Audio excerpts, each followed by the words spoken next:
Serpiente contra serpiente, es un remedio singular. Moisés va a elevar una serpiente de bronce para salvar. Y de árboles frutales que den frutos según su especie y que lleven semilla sobre la tierra. En el versículo 2, el amor se describe con un sustantivo hebreo que es dodim, que es un plural. De hecho, hemos traducido. Esto es Dabar, un podcast donde leemos y explicamos el Antiguo Testamento.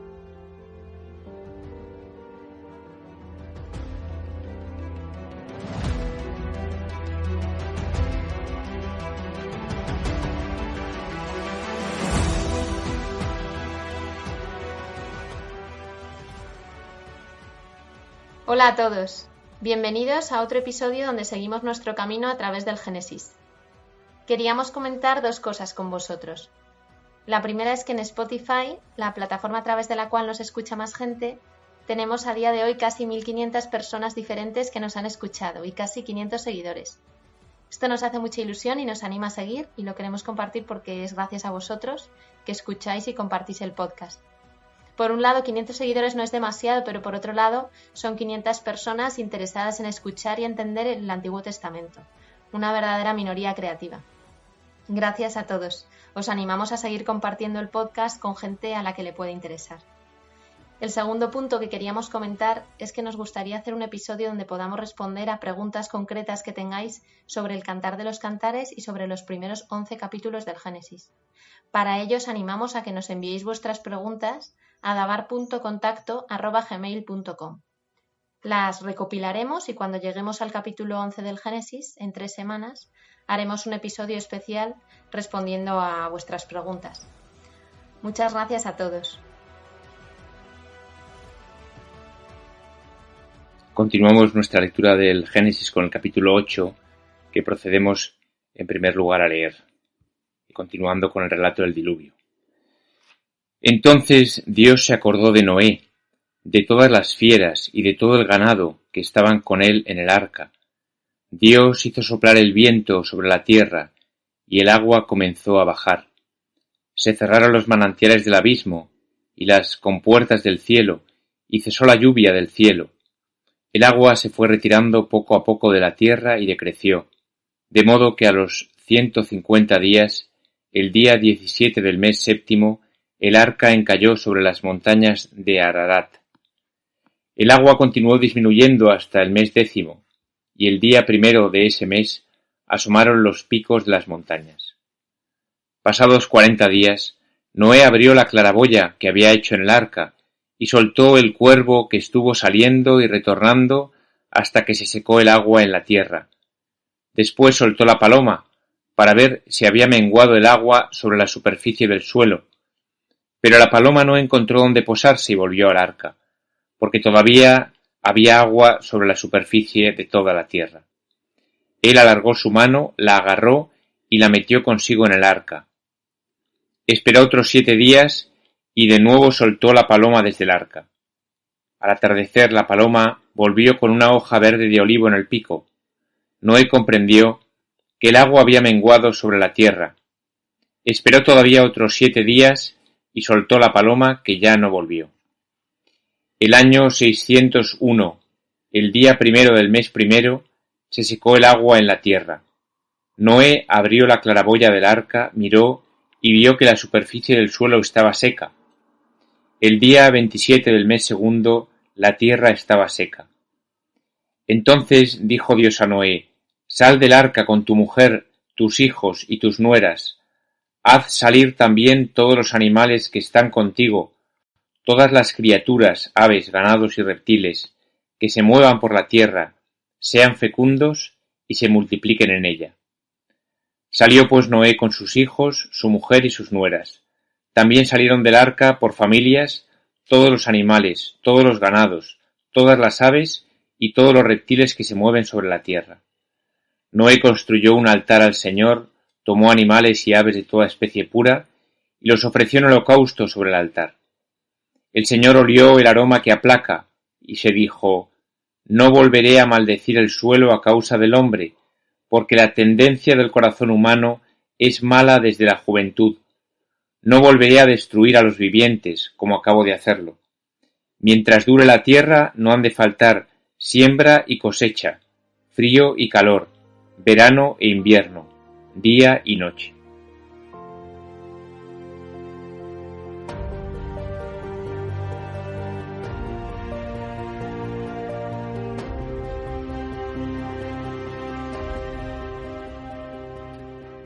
¿Qué es el hombre para que te acuerdes de él? Así reza el Salmo 8, un salmo que rezamos a menudo.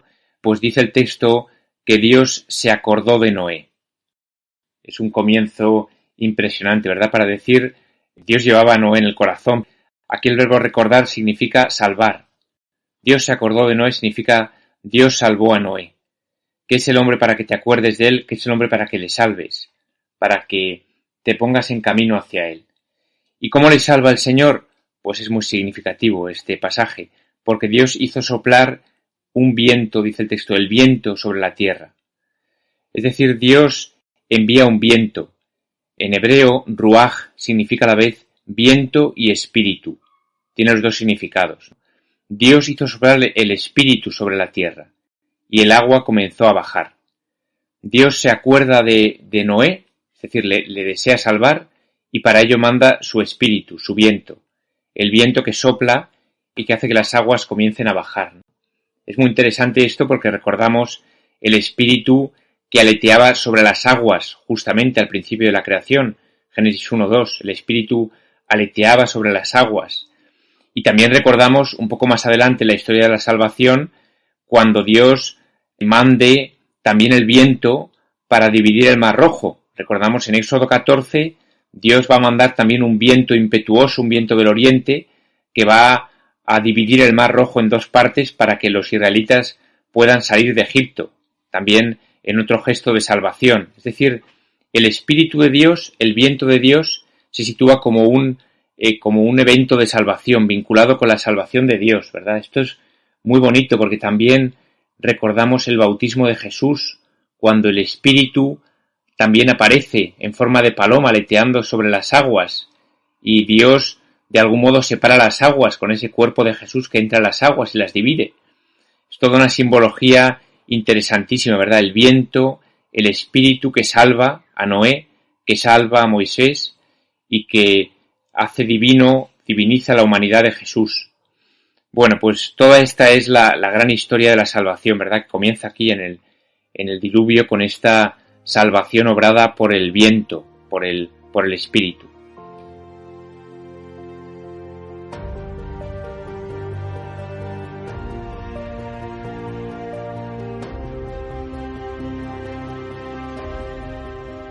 El texto dice luego enseguida que Noé pues va a salir del arca. Parece que hay una cierta vacilación en Noé.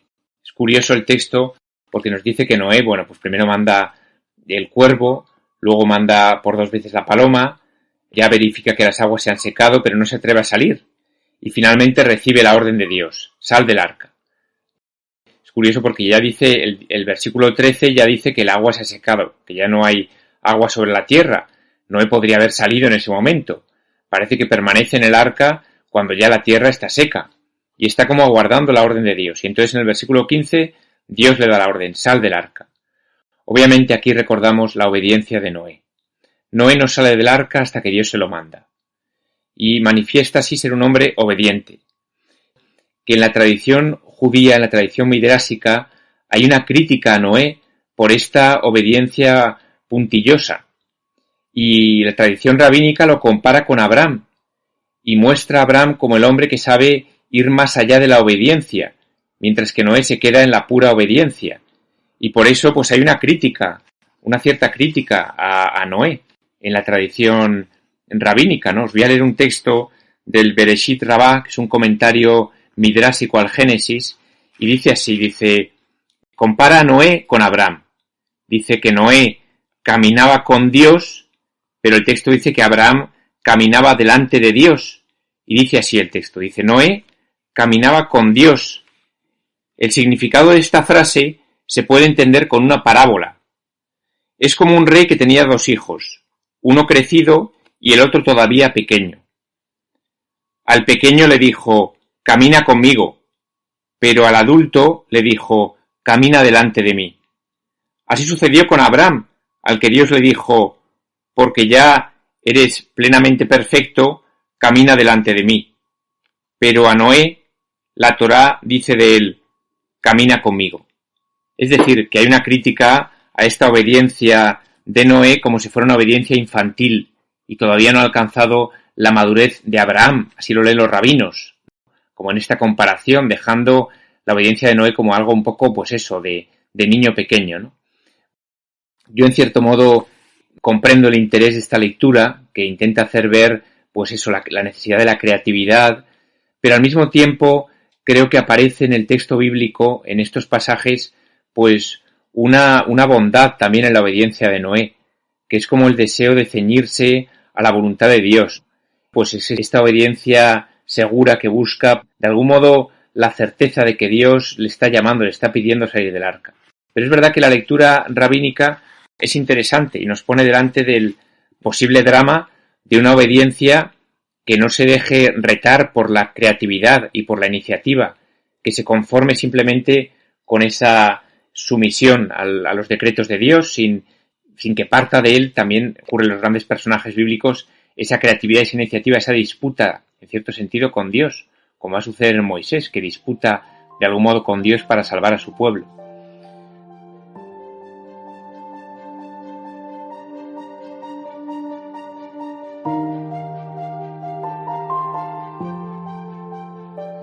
Noé, que al final ofrece un sacrificio. En este caso, fijaos que hay una cierta iniciativa en Noé, porque el sacrificio no se lo manda a Dios, es una iniciativa de Noé, ¿verdad? Y no le manda nada a Dios, sin embargo, él ofrece un sacrificio. Luego también en Noé hay iniciativa.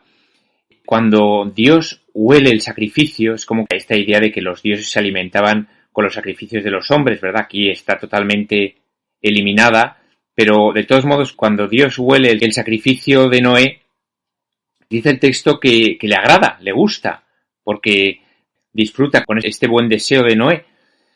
Sin embargo, hay una cierta ambigüedad en la respuesta de Dios, porque dice: no volveré a maldecir el suelo a causa del hombre, porque la tendencia del corazón humano es mala desde la juventud.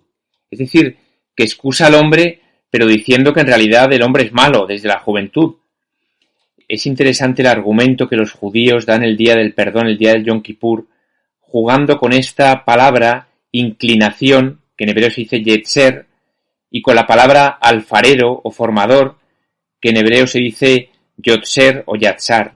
Yatzar, yetzer son palabras parecidas. Y entonces dice: Señor, tú eres nuestro formador, nuestro plasmador. Entonces, ¿por qué te asustas de nuestra tendencia? Si tú eres el formador, el yotzer, ¿por qué te asustas de nuestra tendencia, de nuestro yetzer? Es un juego de palabras. Señor, si tú eres el creador, ¿por qué te asustas de que la tendencia del corazón humano sea mala desde la juventud? ¿No será de algún modo culpa tuya también? Podríamos decir de un modo provocativo. Bueno, pues esta oración de los judíos el día de Yom Kippur, que de algún modo hacen retornar a Yahvé el hecho de que la tendencia del corazón humana sea mala desde la juventud, la podríamos también volver sobre el texto que acabamos de leer. Yahvé dice: la tendencia del corazón humano es mala desde la juventud. Pero ¿quién ha plantado esa tendencia? Obviamente el argumento se puede revolver contra el propio hombre, ¿no? Porque entonces acabaríamos de nuevo en el diluvio, es decir, en que Dios reniega de su obra, ¿no? Y no se trata de esto, ¿no? Se trata más bien de un argumento que trata de convencer a Dios, de que no sea demasiado duro con el hombre, de que le perdone, de que tenga comprensión. Es un poco también el argumento de Jesús, cuando en la cruz dice: perdónales porque no saben lo que hacen, ¿no? De algún modo es aquí también lo que dice Dios: no voy a volver a maldecir el suelo a causa del hombre, porque la tendencia del corazón humano es mala desde la juventud, porque es un pobre hombre, podríamos decir, es un hombre dañado por el pecado, y por tanto no lo voy a volver a destruir. Mientras dure la tierra, no han de faltar los ciclos, la siembra, la cosecha, el frío, el calor, el día y la noche. Esto es lo que dice Dios. El diluvio no va a volver a repetirse.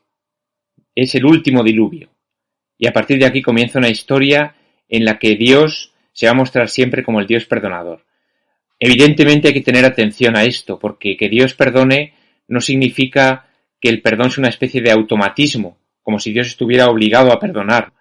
Que Dios perdone significa que Él concede la gracia del perdón, que Él es un Dios misericordioso, que el perdón está dado en el origen de la relación, como una gracia que Él está siempre dispuesto a conceder. Con esto terminamos el comentario a este capítulo 8 del libro de Génesis.